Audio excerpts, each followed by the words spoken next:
Meeple Nation Podcast, episode 494, Meeple Nation Inside Jokes.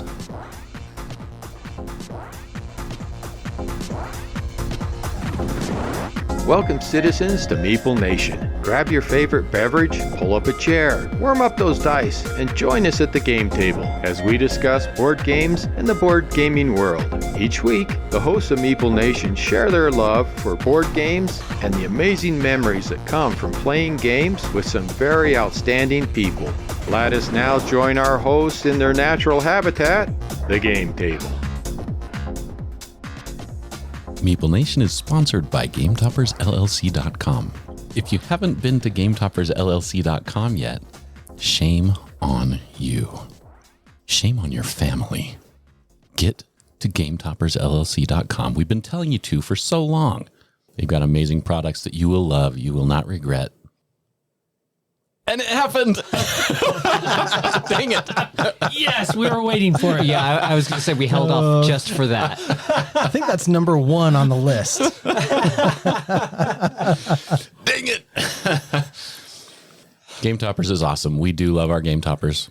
All the accessories, the mats, the tables, every bit of what we have is amazing. GameToppersLLC.com. So I don't know if we're in the business of shaming a whole family. Yeah, what happened to their cow? I don't think Berkey approves of that tactic, actually. I thought he was going the Mulan route, and it was going to be on your cow. And Moulin Rouge? Root. Root. Okay. I was going to correct you and say that wasn't Moulin Rouge that they came from. You were half right. But those are different things, yeah. We got more inside jokes in the making right here. Welcome to Meeple Nation. We are your hosts. I'm Logan Howard. I'm Dave's friend from Washington. I'm Andy Holiday. I'm Douglas Stewart. I'm Nathan Howard. And I'm Dave Holiday. We're super excited to have Nathan Tinney in the house recording with us today. You will have to pay attention to when we're pointing to know which Nathan we're talking about. You mean Dave's friend from Washington? I mean, sure. Check out our webpage. We got a whole bunch of cool stuff on there. We got blogs, photos, bios. If you ever want to learn my middle name, it's on there. Patreon. You have a chance to support us if you go onto Patreon. We're revamping our Patreon, so we're adding some more material on there. We got some bonus content coming, and if you have any ideas about like additional bonus content stuff that we could do, we'd love to hear it. Reach out to us at meeplenation@gmail.com. Yeah, check us out. Check out our website. It's awesome. Before we get going into the meat of the episode, let's discuss a few of our highlights for this week. Nathan, how has your week been, your gaming week? Some days it's been good, some days it's been bad. I've had another rough go at Ticket to Ride. Do tell. Yeah, I mean, that's kind of, you shouldn't say that in a sentence, right? I mean, that sentence sounds terrible at the beginning. It really does. So, I mean, I had a game where I lost -5 before. That was a result as I actually had connected a bunch of stuff, but towards the end of the game, I knew I was losing, so I kept buying ticket cards. Every ticket card I got was over 20 points. And so that quickly ate away all of my score and left me with a negative score. However, this last experience, I was playing with my wife, and we're playing online, so she has no information about my reactions or my frustrations or my bitterness towards her moves. But she had managed to interrupt all of my connections. So I had cities that were on the West Coast that I needed to connect to the East Coast, and she would block one route, so I would make a path, and then inadvertently she would block another route as she was going. Because when you're only playing two players, when one person takes up one of those double tracks, the other one is blocked. You can't use it. So she, without knowing, managed to block all of my tickets. So She might have known. But I again lost 129 to -9. Ouch. This was the Ticket to Ride US map? Ticket to Ride US map, So yes. 2 words. Ticket to Ride Europe. Not on BGA. There's 5 words for you. Nicely done, Andy. Okay, BGA is 3 words. Actually, those are letters. Those are letters unless When you're you actually say it sounding like them that, out. it's 3 words. BGA. Oh, okay. Nathan in the has game. spoken. Yeah.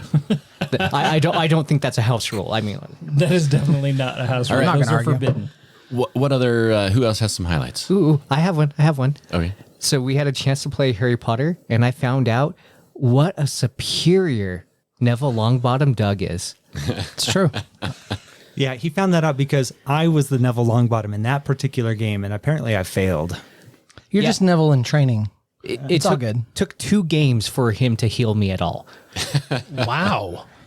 Yeah, it happens. Yeah, So- he was the worst. So Dave's friend from Oregon is not very good. Neville Longbottom, Harry Potter's friend. Washington. Washington. Yeah, that other northwestern state. Oh, that's right. They all blend together. Yeah, I agree. Now, we did have a great time playing a few rounds of Harry Potter the other night, though. It really was a lot of fun. I am always Neville because I actually really like that supporting healing role, but I had the chance to play Harry, and it was okay. I think Harry's the weakest. I like that out of game, all. but Harry's, the weakest. surprisingly kind of weak. You know, I've always said that the real hero of the story is Neville Longbottom, Harry Potter's friend. You're 100% right. That is absolutely true. I got to play Clink Catacombs with my girls and my mom. In fact, we played that right before we recorded today, and it was a ton of fun. It's fun to see us dive into some more complicated games. Not that Clank is a super complicated game, but there's a lot going on. So it's kind of been fun to see my mom get involved in more heavier games. No, we all had a good time, and I was the only one that escaped the dungeon alive. So that was also a bonus. Nice. Well done. I was really excited to get to play Aeon Trespass Odyssey. Andy's had the game for a little while. He and I have messed around with it, but our friend Justin volunteered to come over and give us a teach, and it was a ton of fun. Yeah, I really enjoyed it. It was great fun. And I'm happy that you had fun, Dave, considering that in the battles themselves, you got killed. Well, you got disemboweled the first time. I totally forgot about I was going to say, a few episodes back, Andy and I talked about this, and you got disemboweled the first game and then went out with a heroic death the second. So, Yeah, but it was still fun. yeah, it was good. It was fun to watch you die. Twice. Yeah. Twice.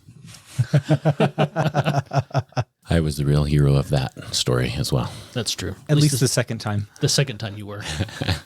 Well, hey, while we've got Nathan Tenney here, I just wanted to make a quick mention that he came over to our Thursday night game night, and he and I got a chance to sit down and play Undaunted Normandy. And I couldn't get a real read on how much you liked that game. It didn't seem like it really set its hooks, but man, I love that game so much. It was tons of fun to play. It's on my buy list, Doug. Is it really? Oh, yeah, good. absolutely. Oh, awesome. Oh, okay. I wasn't sure. So that's fantastic. I'm a sucker for anything World War II anyway, and so it was a lot of fun. I had a good time. Good. Okay. In fact, that is my gaming highlight, is just being able to be here. I'm here in Utah for a few weeks, and it's been awesome to be able to sit down with the Meeple Nation guys again and come to game night and just have a blast. I've learned a couple of games. I've won one and been crushed once, but still just having a great time.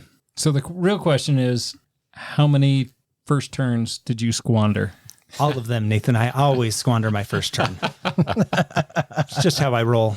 Well, that's a pretty good segue into the meat of today's episode, which is the Meeple Nation inside jokes.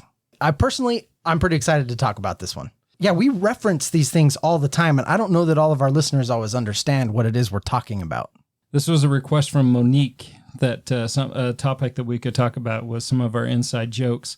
Monique, as being a member of our Hug group and our Hug of MeepleCon, she is well aware of many of these and has experienced many of these inside jokes that we have. But this was a great opportunity to gather us together and kind of make a list. And we started off with a short list, and that list quickly became 30 to 35 items. So I don't know if we're actually going to get to them all, but we're going to sure try. We're going to have a lot of fun in the process, though. Absolutely. Yeah. So let's start off with our first one. This is an experience that we had in BryceCon. Was it our first BryceCon? It was. As a group, yeah. As a group that we all went down together. It was very nice. We had family there. Our spouses were there. Well, most of our spouses were there. Andy, your spouse wasn't. My spouse wasn't. Logan's spouse wasn't. That doesn't sound Lydia like and most. Adrian. Yeah, Lydia and Adrian were there, and it was memorable because they, like 3 o'clock in the morning, were just hysterically laughing. Yeah. And we had a really good time. But the highlight you're talking about, or the inside joke you're talking about, was during our play of Red Rising. So we were playing Red Rising. I was teaching Red Rising, Yes. and there was a lot of complaining going on, a lot of sour faces. I don't even know why we were playing it in the first place. Like, it seemed like nobody wanted to be there. But I had played this with Monique, actually. She taught me this game, and I thought it was great. And so I was like, yeah, I can teach. Let's do this one.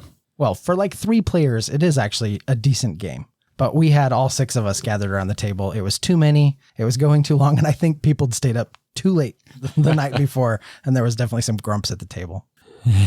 So Logan was antagonizing Dave throughout the whole game because Dave had misplayed and had miscalculated that he didn't think that there was a specific color in the game because he'd looked at the example that was in the rules when he was listing the colors or referring to the colors. Yeah, and it lists all but one color. Which is so weird, right? But the thing is, we already played a color of that card in the game. Yeah. Well, and the play had already gone like halfway around the table by the time he realized it. But anyways, Logan was sure getting Dave's goat. And those who know Dave does not use the potty mouth. He uses, instead of words like damage or assassin, he uses lame words like Darnage and Butson. So, I mean, 3rd grade language. But anyway, so Dave is very reserved in his insults and his flair. In this game, Dave had it, and in his frustration, In a rare moment. in a rare moment of weakness, Dave from across the table says, "Hey, Logan." So all of us go "Rrrt," and look over, and Dave pulls out the double bird. And goes bright red. Yeah. Because he was so embarrassed that he had done the double bird. I don't know if it was the double bird aspect or the fact that he drew everybody's attention with the "Hey, Logan" and then did the double bird. I think it was the fact that he did the double bird because Dave doesn't flip the bird. So That's true. I use a different finger. yeah, the fact that it was the double bird and he was mad and then embarrassed, I think that's why his face went red. Ultimately, I don't get angry, right? So for me to act out in anger, yeah. So like I'm a lot like Andy in this way. For me, for me to act out, yes, that was extremely embarrassing for me, and Yeah, I we was could tell. red for a very long time. We could tell. It was awesome. 'Cause the whole next day, Dave would be in the corner, wouldn't talk much. It was just, it was quiet Dave time. And there was a lot of "Hey, Logan" throughout the rest of the convention. So if you ever see Logan at a convention, just from across the room, say, "Hey, Logan," and give him the Dave salute. I actually prefer that. That's how my mom's greeted me. So speaking of spouses, Nathan, Spice. spouses, Spices. because I didn't refer to my spice. I did not bring Poodoo to BryceCon, Nathan. That you would have required a very long extension cord to go from Dallas, Texas to... No, that's just a charging cord. I mean, she was perfectly fine to roam around the restaurant on her own. It's not like she needed an extension cord there. To expound a little on Poodoo and Logan, when we were in Dallas for BGG Con, we went to this fabulous restaurant. I think it was called Bushi Bushi Dim Sum. And they had a little robot server named Poodoo. And Poodoo kept... I think they had to move our table slightly. And We had a larger group than they were usually used to, and so they combined 2 of our tables together. And it just happened to be one of the tables was on the route that Poodoo normally took to go around, and Logan got stuck on the end, right where Poodoo was trying to come across. And so she just kept banging against the table right there and like pulling these faces at Logan. Like This That little was the best automated part. waitress, right? With like the screen and the eyes that like that cross out when she. Well, it wasn't even just that she was like banging against the table. It's because she's trying to drive around the table. So she keeps hitting it and then like jumping towards me. On her face, there was like a teardrop or something that was coming down from the top, Sweat. like she was a sweat drop. So it just added to the effect. and Logan's been single for a while and you know, magic happened. So we constantly joke about Logan's girlfriend in Dallas, Texas, Poodoo. So I've noticed that She's really nice. You should all go visit her. She'll treat you well. I've noticed that a lot of our inside jokes have occurred that are also my convention highlights. At least some of them are, like Red Rising was probably my BryceCon highlight. We went to Icon this year, and Nathan managed to make my highlight, my number one highlight for the convention, and that was when we were playing the game Golem. So I was perusing the games at a vendor and saw Golem, and it's a game I had been looking at for quite some time. And the vendor said, hey, if you want, I can teach you that before, and then you can decide if you want to buy it. I'm going, oh, well, shoot, yeah, I'm down. Let's play. So the four of us gathered around to play the game, and it was blatantly obvious that the guy hadn't played the game in a long time or didn't really know how to play the game. He tried to explain the rules, and I'm not sure if it was when he started that you walked away, Doug, or when he went and got help. But Doug ended up just being the wisest of the four of us and stepped away. And I was out. And Doug was out. The three of us stuck, hung in there, and we listened to the rules from the second guy that at least knew how to teach the game. But the frustration levels were there for Nathan.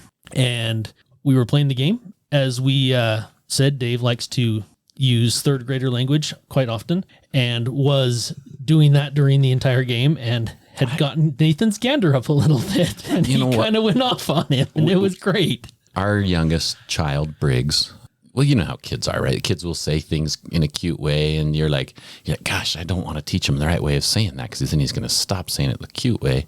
Anyway, he used to, I don't know if he still does, but marbles, he always calls them marballs. And so every time, and in Gollum, there are a lot of marballs in the game, and so I kept saying marballs every time. And Nathan finally had enough with, I don't know what exactly, but it was a combination of everything. It was, I was mad at the first rules teach. I wasn't super excited about the second rules teach. And I was even less excited with the marballs. And so Nathan cordially, or not so cordially, told me what to do with my marballs. I think I said I would return those marballs to you if you said marballs one more time. In a not fun place. Anyway, it made my gaming highlight. I think I about wet my pants laughing because it was hilarious. Now, the funny thing is, as soon as you started talking about Icon and your gaming highlights, or your convention highlights, I didn't think that was going to be your highlight. I thought you were going to talk about the restaurant. The restaurant was pretty awesome. Dave doesn't know how to open doors either, so he decided to push the door open and not apparently all the way, or I can't remember if it was you didn't open it all the way or if it was opened heavier than he thought. It was like a swinging door, like a bar door right. that swings both ways. And so I just kind of tapped it because it was already partially open. And so to me, in my mind, I was like, oh, okay, it just needs a little love tap. And so gave it that little love tap. At full speed. I was walking full speed. And I happened to look up just in time to see Dave hit the door head on. Yeah, it was, the door was basically perpendicular to my body. So like straight, like it wasn't going anywhere, right? Like it was just directly, all the force was direct back on the hinges and in the middle of my chest. And the waitress said, isn't somebody going to help that poor man? He's way beyond that. Yeah, that was good. Well, speaking of convention highlights, one of mine that's on this list is, I think it was Attica. Was that Attica we were doing at the time? I believe so, yeah. Yeah. Yep. So, and I just happened to be able to go first in Attica, and I never played the game. Nathan gave us a rules teach on it, and we were starting to talk about, taking our turns and stuff. And Nathan mentions that, it's a real advantage to be going first in the game. And so I'm looking at all the different choices that I could possibly come up with to, for my first turn. And I could not figure it out. I just threw some down. I said, I probably just squandered my first turn, squandered my advantage. And so I'm constantly squandering my advantage or squandering my first turn forever. But that was your entire theme for the week of BGG that year was yes. Every game went against you. In fact, it was like almost an Amara movement of, hey guys, we need to play Mystic Vale because I'm really, really good at Mystic Vale. I need to really win. And then it was like your lowest score of Mystic Vale ever. Oh, yeah. Yeah, I got crushed. I think I won 2 games that whole weekend, and one of them was Skull King. It doesn't count. Yeah. That's a crap game.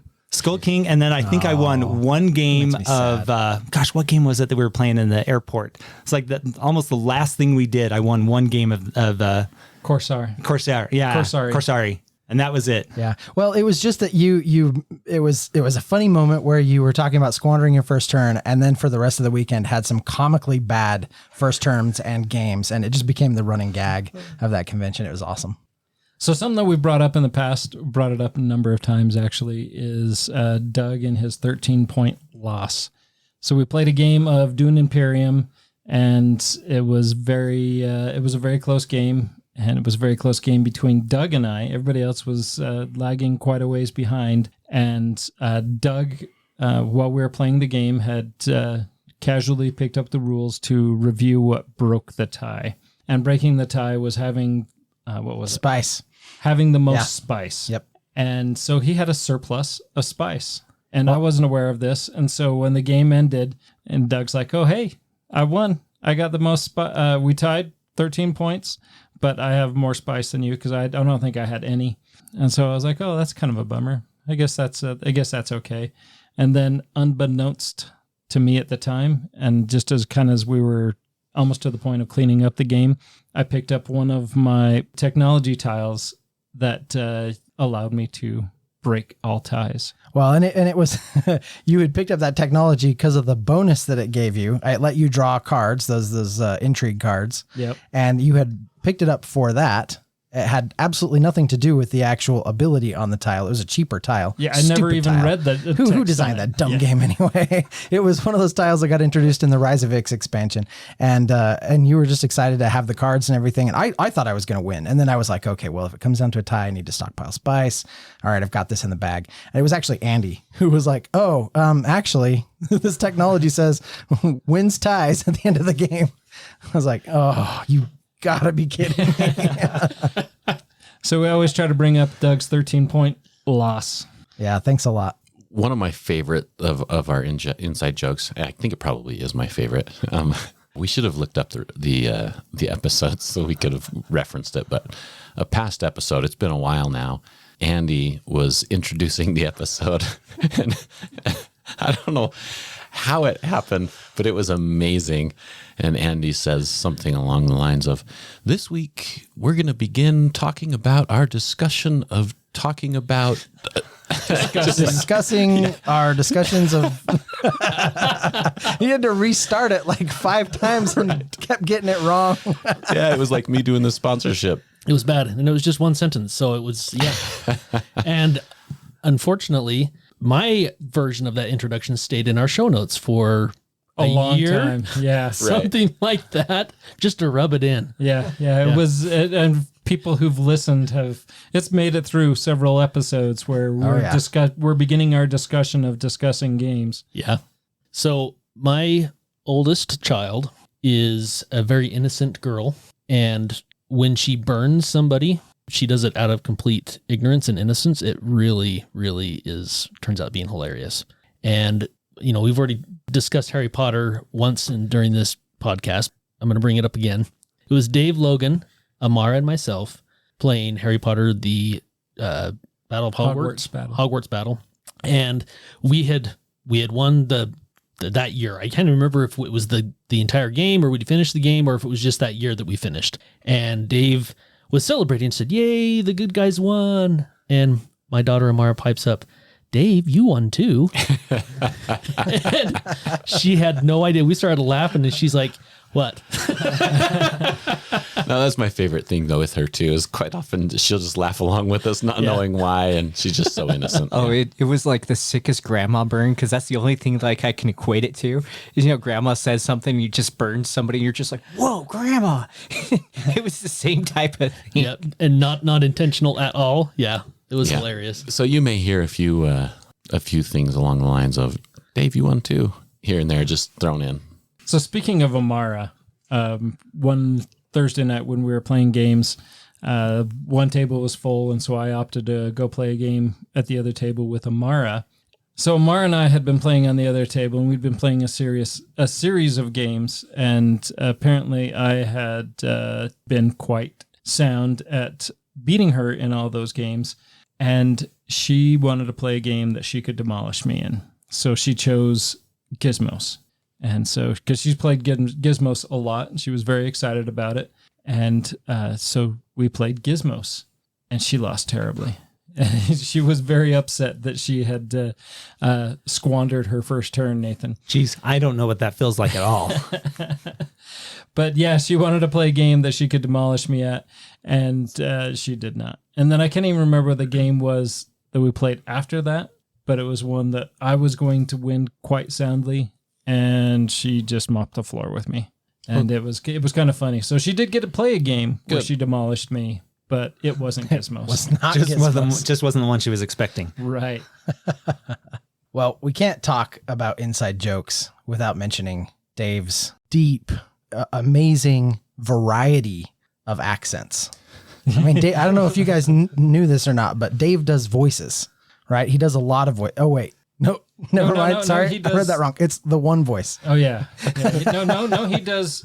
Oh, no, that's Sean Connery, too. Well, no, he can do. Demonstrate first, Dave. Nope, that's Sean Connery, too. Well, no, that's still Sean Connery. Every time we ask Dave to do a voice, it always comes out sounding like Sean Connery. And this was not more on display than the time we did our pirate episode. It was like pirate themed stuff, and we all talked in a pirate accent. Yeah, we got a pirate Sean Connery. My question is, so Dave is guilty of this. Nathan is similarly guilty. Did the pirate, I can't remember, did that pirate episode, did we have a Frenchman? Because Nathan's accents usually turned into a French accent. It devolved. It definitely devolved. Yeah, I think they always, he just adds the laugh at the end when he starts to lose it. You know, it's funny. I think you guys are a little bit crazy, but it's cool. Yeah. Yeah, Why you don't should why have don't done give that us in an Sean accent? Connery. That should have been a Sean Connery. I know, right? I'll work on it. I'll show you. He can't do it on demand. No, I'm not a performer. So something going through the notes that I was actually really excited to see. You guys found Greg's resume? Because I actually spent so much time looking for Greg's resume to join the game night. I looked through emails. I looked through chats. I kind of embarrassed how much time I went through looking for things when Nate's like, oh, yeah. His resume was out there. Yeah, because you had mistakenly logged yourself out of our website email. You had just recently changed phones, I believe, or something that... Yeah, my phone shattered. So you were forced into replacing your phone and you didn't log back in. So when we were all talking about this resume of Greg's, and for some reason, I mean, that's kind of all inside joke on us because we were like, we don't know where we read it. I thought I read it somewhere, but yeah, no, it was all there. Yeah, and that's why I spent so much time because I was like, no, I swear, I didn't. I want to read it. And so I need to log in so I can read it. So we talked a little bit about Greg's resume and how we couldn't find it. Have we explained the whole story behind Greg's resume? Like, why does he have a resume? So we've talked about it on the cast before because that's one of the times that I spent lots of time when I wasn't talking trying to find said resume. The story behind it is, so SaltCon Spring, we, like all other conventions or SaltCons that we go to, we hosted a bunch of games. Well, Greg was one of the guys that had signed up to play a bunch of games that we had hosted. And after the convention, he had sent us an email mentioning, I had a great time. It was a lot of fun playing with Meeple Nation. It was the highlight of my convention. And I'd really like to organize or to join your organization. What do I need to do? And what do I need to do to be able to join your organization? And apparently sent us a resume. Well, he didn't send us a resume. I was concerned. So I'm like, we kind of have our tastes. Right. And I was concerned if we bring somebody new in, they're going to have much disappointment. Like if their favorite game was Terraforming Mars, they're in the wrong group. Wow. My favorite was when this was coming out in our Hug a Meeple conversation. Greg's face when Nathan's like, yeah, I just totally cyberstalked him and I was going through all these things. I found all this information. I checked his credit and you could just see Greg's face of like, oh my goodness. It's like, I didn't know you could find all that online. And I was actually surprised how much information you can find about somebody by just Googling their name. So what you're saying is Greg was actually the one that should have been afraid of us rather than... Absolutely. Yeah, 100%. Well, Just the one. I'm sure he loves that we're sharing all this on the podcast too. He loves it. what impresses me most is that Nathan just told Dave that he's not welcome in the game group. Ouch. As a He didn't clue in, terraforming so Mars it's player. okay. He didn't clue in. He definitely did. I'll talk to you guys later. You'll be back. Go ahead and leave your headphones at the door. You'll be back because you love to smell the mic, I was just smelling the mic, which actually. is on this list. Every time. Dave has a fascination with foam, so we have these little foam covers that we're using pod mics, and I got some foam covers that go on them just to help with pops and crackles and some of that kind of stuff. And every time Dave sits down, he It's not just a little sniff either. It's like, it's audible. Not always. It's Yes. creepy. I get away with it's some a of them. little odd. It smells so good, though. That's I it. don't get it. It really does. I don't know. I can't explain it. It's a thing. It's definitely a thing. So one of my inside jokes that I like is how Andy is the nicest guy. There's this guy that came to game night one Wait, night. why is that an inside joke? Oh, I know. It's so weird, right? This guy came to game night. Apparently he like goes to church with Andy and talking to him. And I'm like, Andy invited you? And then it turns out, no, it was Nathan. Nathan invited him. And he's sitting there telling me about how nice Andy is. And I'm like, well, did he invite you? Oh, no. I wasn't going to invite him to Nathan's house. That's weird. But it was just his comment of, oh, no. Like, of course. I am nice. Yeah, you're so nice that, or when you smile, your face detection won't recognize that it's you because you don't smile. That's True, is what it is. That's true. yeah. Yeah. It's because he opened his small mouth and his phone's like, whoa, what is that? Andy is notorious for his small mouth. In fact, his kids, all of his kids, will harass Andy about his small mouth. Like, you can't give him too much food because he can't fit that in his mouth. He can't yell because his mouth doesn't open up that wide. Wasn't your mother-in-law that like gave you crumbles of tortilla chips because that's what you could fit in your mouth? No, that was Dave's mom. Oh, Dave's mom. Ah, Yeah. yeah. That was another grandma burn because that wasn't done on purpose. No, my mom, I don't think she has ever attempted to burn someone. But it was very well done. It's because it's so funny because like one of our first nights when Andy like joined the podcast and everything, it was summer. He brought his kids, and then Caden just like brings that out. Like, you could flex on my dad's mouth, Nathan, for eating 2 pieces of sushi at once. And I was like, oh, he does have a small mouth. Well, that I was- would have never thought of it. That was before we understood the junior high jargon, and I had no idea what that meant. You can totally flex on my dad's mouth. It just sounded wrong. And I'm like, what? What are you It still talking about? sounds wrong. It does. But then he had to explain what the slang term was, and I felt old with a small mouth. So what does it mean to flex on somebody's mouth then? Like showing off. Like, Oh, okay. yeah. Like you have a big mouth and I don't. Oh, Because you can eat 2 pieces of sushi and I have to bite mine in half. To cut flex it up. on something is to show it up. Yep. okay. Yeah. Cool. I had Like literally you're flexing. yeah. In that case, yes. Well, I know listeners are familiar with our constant D6 hate me, but what they can't see is the part where, you know, you got to have, you in order to do it properly, right? You can't just say it. You got to have both hands in the air and you got to make this kind of back and forth, almost like you're milking a cow motion, like D6 hate me. I think it's more like you're milking 2 cows, one on each side yeah, of you, right? Like that's what Nathan introduced to the like Andy Poops and Doug for a long time have been talking about how, you know, D6 hate me, and Nate hates that whole thought. Because it's right? just random, right? They're just dice. No, Such a no, lie. Nathan. They lies. do hate people. I'm actually in the D6 hate me club.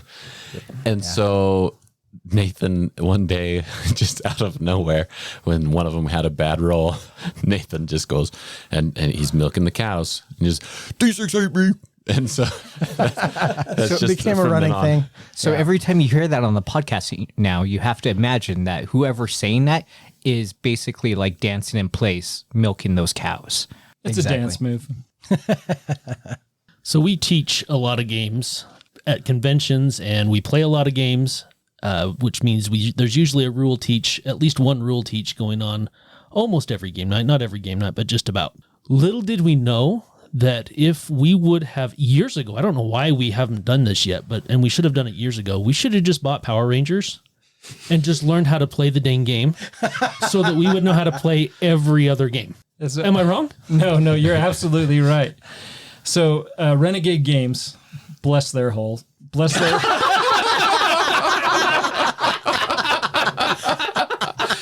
Hey, somebody quickly add number 34. It's already up there with Nathan's dyslexia.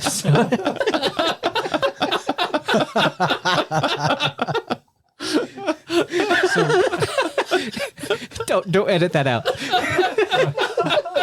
Probably should. No, I don't think so. Renegade Games, bless their souls.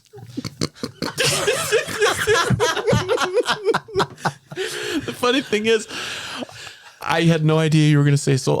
Heart was in my mind the whole time. It wasn't until you said soul just now that I was like, oh, okay. Isn't the southern thing heart though? I've heard both. Yeah, isn't it like it goes both ways. So, anyways, Renegade Games, bless their soul. I've purchased a couple of the games. Their GI Joe role playing game, the GI Joe Mission Critical, and they come in with seriously. Hey, everybody, We have that one on there. let's all silence our phones right now. We were talking about adding the silencer phone to the list before we started recording. And Nathan's like, no, I turned off my phone. Oh, that was so great. And you were talking too. I'm so sorry. Bless your soul. Bless my soul. Anyways, the G.I. Joe role-playing game, G.I. Joe Mission Critical, they come with a little pamphlet, or the first page of the book reads something to the extent of, if you have played the Power Rangers system, then you are already very aware of this. So when I was trying to learn the G.I. Joe role-playing game, I went and I looked up a lot of videos and trying to get descriptions. And without fail, every video starts off, if you've played the Power Rangers role-playing game, this works just like that.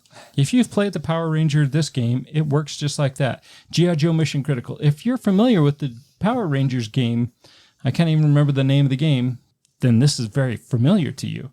So it just became this running thing that anytime you pick up a Renegade game, all you have to do is refer to the Power Rangers rules, and then you got it. You got it in the bag. You'll know how to play. And in fact, the last time we were at SaltCon, Andy sends me a text from the Game Swap area and says, hey, there's a copy of Power Rangers in here. You should come and buy it so you can learn how to play other stuff. It was bad because I was trying to learn G.I. Joe as well. I even tried looking up some Power Rangers videos to explain it, and then it doesn't explain it very well. Yeah. So bless their hearts. And souls. And holes. I think we must explain it. So Nathan, nearly every episode, reminds us all to silence our phones. Somehow, he doesn't know how to silence his phone. And so he reminds us, we all do it, and we double check. Nathan, have you done yours? He looks, yep, I got mine.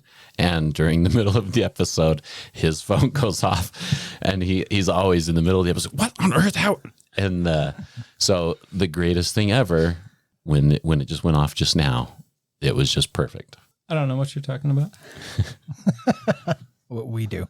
All right. We got to do this one as a team, but we have to talk about Pathfinder for a minute. Oh, I was just going to bring this one up too. So yeah. So we have a game of Pathfinder going on right now. And it's a little bit of a homebrew campaign that Logan's running us through. And I think every single one of us really went out of our way to create pretty unique, crazy, weird, kind of off the wall, very outside the box thinking kind of characters. And that has led to two major highlights, which made this list. So if you ever hear us refer to Thick Carmack, that is a combination of Thick Oak, Carl, and Mac, which are three of the characters who were founders of our own religion. And the shenanigans that ensued in Pathfinder. Anyway, so Thick Carmack is the running joke, but it's in reference to our Pathfinder religion and all of the insane and funny things that have revolved around that. Yeah, I kind of felt bad for Logan a little bit with this because he had this story planned out and we went on a huge tangent. I think we spent at least 2, maybe 3 sessions just trying to build our religion and find headquarters and find converts and different robes and all sorts of different stuff, and it really had nothing to do with the campaign or the story at all. But Was that Logan, before or after the sweater party? That was after the sweater party. But Logan just has been so excellent at going with the flow and rolling with it and keeping us engaged and saying, yeah, we can do this. We can make this happen. And the way it all came about was hilarious. I mean, nearly every session of that game has just always been tons of laughs. And it's been very, very funny. Yeah, and the precursor to that was the aforementioned sweater party, Right. Where we were at the School of Magic, I believe is what it was, and we decided to throw ourselves a killer sweater party, and it was awesome. And we spent a lot of time gathering the resources and knitting those sweaters. It was epic. Yeah. It was. I still have a few of them. My character still carries around sweaters. Yeah, that's what we discovered. Actually, the last time we played, we got a chance to actually play again because work's been done. So I haven't had a chance to sit down and plan it and play with everybody. And the sweaters came up. And he's like, oh, I give out a sweater. And I'm like, wait, what? You still have those? Yeah, that's on my sheet right here. I'm like, oh, okay. I'm impressed. You guys found a reason to have the craft skill. Exactly. You know, back when Logan would join us for games and recording, that was, my goodness, 2 years ago. Heavens to Betsy. Well, Logan, Bless his soul. bless his soul. He used when Logan was a regular. Many times he would bring food for us, and Nathan would cook, and sometimes I would bring food. Well, there was an occasion where Nathan and Logan both brought food. So I filled up my plate. I was eating. I took a bite, and it was delicious, and it happened to be Logan's. And I said, Logan, this is really good. And Nathan, without missing a beat, oh, you don't like mine? Is mine not good? I hadn't even tried it yet. I'm like, oh, let me take a bite, Nathan. I'm like, oh my gosh, this is so good. Screw you, Andy. My favorite with that is because that's just been a running thing, was that there was one like family thing, some barbecue or something where we were doing it. It was New Year's. Was it New Year's? It was New Year's. Where you guys, he's just like, screw you, Andy. And like Cheryl's face was like, what is going on? He's being so rude to you. Well, I joined after this had taken place too, and it took a little time for me to wrap my head around what was happening. I was like, why is everyone being so mean to Andy? Yeah, he's such a nice guy. And always when he just got through making us this delicious food. Like, It's because everybody's mean to me. But yeah, that's been an ongoing joke for almost as long as we've been gaming together. Yeah, it's been a long time. It's been a long time. So I recently moved within just over a year now. My mom had a stroke, and so I made the brave endeavor of selling my house, selling her house, and we purchased this house together, and so that she would have somebody that would live with her and help tend to some of those needs that I was having to manage living at a separate house. And just FYI, anybody considering doing that, don't. It's a lot of work, but I love my mom, bless her soul. When we're podcasting, it seems without fail that this is the time that my mom decides to do dishes. And she doesn't do dishes quietly. She has a hard time standing. And so those dishes are clanging and banging. And it's just kind of funny that every time we're recording, without fail, she starts doing the dishes. So we have to yell at mom, or maybe we just shut the door and hope for the best. We always, there's been more than one episode that you can hear some dishes clanging in the background. And it's always kind of the running joke of it's from Mr. and Mrs. Smith, right? yeah, that old movie. I don't remember much about that movie, but I do remember that scene when he like cocks his shotgun and he's like, Mom, we're on high alert. I almost shot you right then. Makes you sound like you're living in your mom's basement. Mom, knock it off. I'm recording. My favorite game of werewolf Oh, yes, this one's necessary. is one I've never played. And I was only there for maybe 4 minutes at the tail end. And it is probably going to stand out in my mind as the best game of werewolf ever. You picked the exact right 4 minutes to show up too. I really did. It was the tail end. It was great. Lydia still talks about this. Yeah, so this is, we were at Hug-A-Meeple North, and earlier that day, we had recorded our Hug-A-Meeple highlights, and everybody wanted to add this to their highlight instead. After the fact? After the fact, yeah. But carry on, jerk. So Nathan was the moderator in this particular game of Werewolf, and it was Werewolf Legacy, if I'm not mistaken. It was, yes. And I come up and there's maybe 5 people left out of this large group of people that have been playing Werewolf for, my goodness, it seemed like you guys were up there for hours playing Werewolf. But They were. we played, yeah, we were up there for a long time. This was our 4th game because one we had to redo. It felt like 3 days. Yeah. And the games progressively got longer and patience wore a little bit thin. So we had Lydia, Linda, Claudine, and Jack left in the game. And it was time for the werewolf to open his eyes and pick someone to kill. And you gave it away right there when you said his eyes. Yes, I did. Almost like Nathan did. Almost. Not quite. So Jack was the werewolf, and Jack opens his eyes, and Nathan says, okay, so you need to pick someone to kill. You have Linda, Claudine, and who was left? Lydia. Lydia. You have Linda, Claudine, and Lydia. And then he stops. And then everybody goes, and Jack? And he's like, oh yeah, and Jack. Well, he was also like taking his time thinking about like who he was going to kill because he was already like on the chopping block. Like that round was going to make or break it. And Nathan broke it. Yeah. Well, Nathan, you thought, as I recall, right? You thought that he couldn't remember their names. Right. Yeah. Well, and because the night before he had taken a long time and there was only 5 people then, including himself. He is Dave's son. And it was very evident that night. He had taken a long time the night before. And we're all kind of gathered in the room because everybody stuck around to watch how it panned out. And so, yeah, I was trying to be nice and give him a reminder of who was still in. And I mentioned everybody. But him. Thus outing him as the werewolf. It was a great end because it was like the worst game of werewolf for me because they kept nominating me like every 2 minutes to like get out of the game. And I was like, seriously, guys, like I don't have to play. If you really want to get me out of the game, I can go jump in the game with Andy. I'm good. And they just kept stringing me along, and it was worth it just to get to that end. I've just never seen anybody laugh in the entire room laugh so hard playing werewolf. Yeah, it was quite funny. There was a lot of winded laughs where everybody was laughing so hard there was no noise coming out of their mouth. I was crying because I was laughing so hard and embarrassed and an idiot. Thanks for bringing that up again. Yeah, you're welcome. Anytime. No, seriously, anytime. Anytime.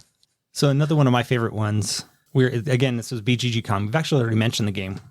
We were playing Skull King, and we're going around. We're playing our cards, and I had totally forgotten what everyone else had bid for their trick that hand. And we got down to like the very last card, and Doug throws out the Skull King, for the victory. And I'm looking at him like, really? He's like, yeah. And I'm like, you are so lucky. And then I threw down a mermaid because I thought Doug did not need that trick. And I thought I was bailing him out.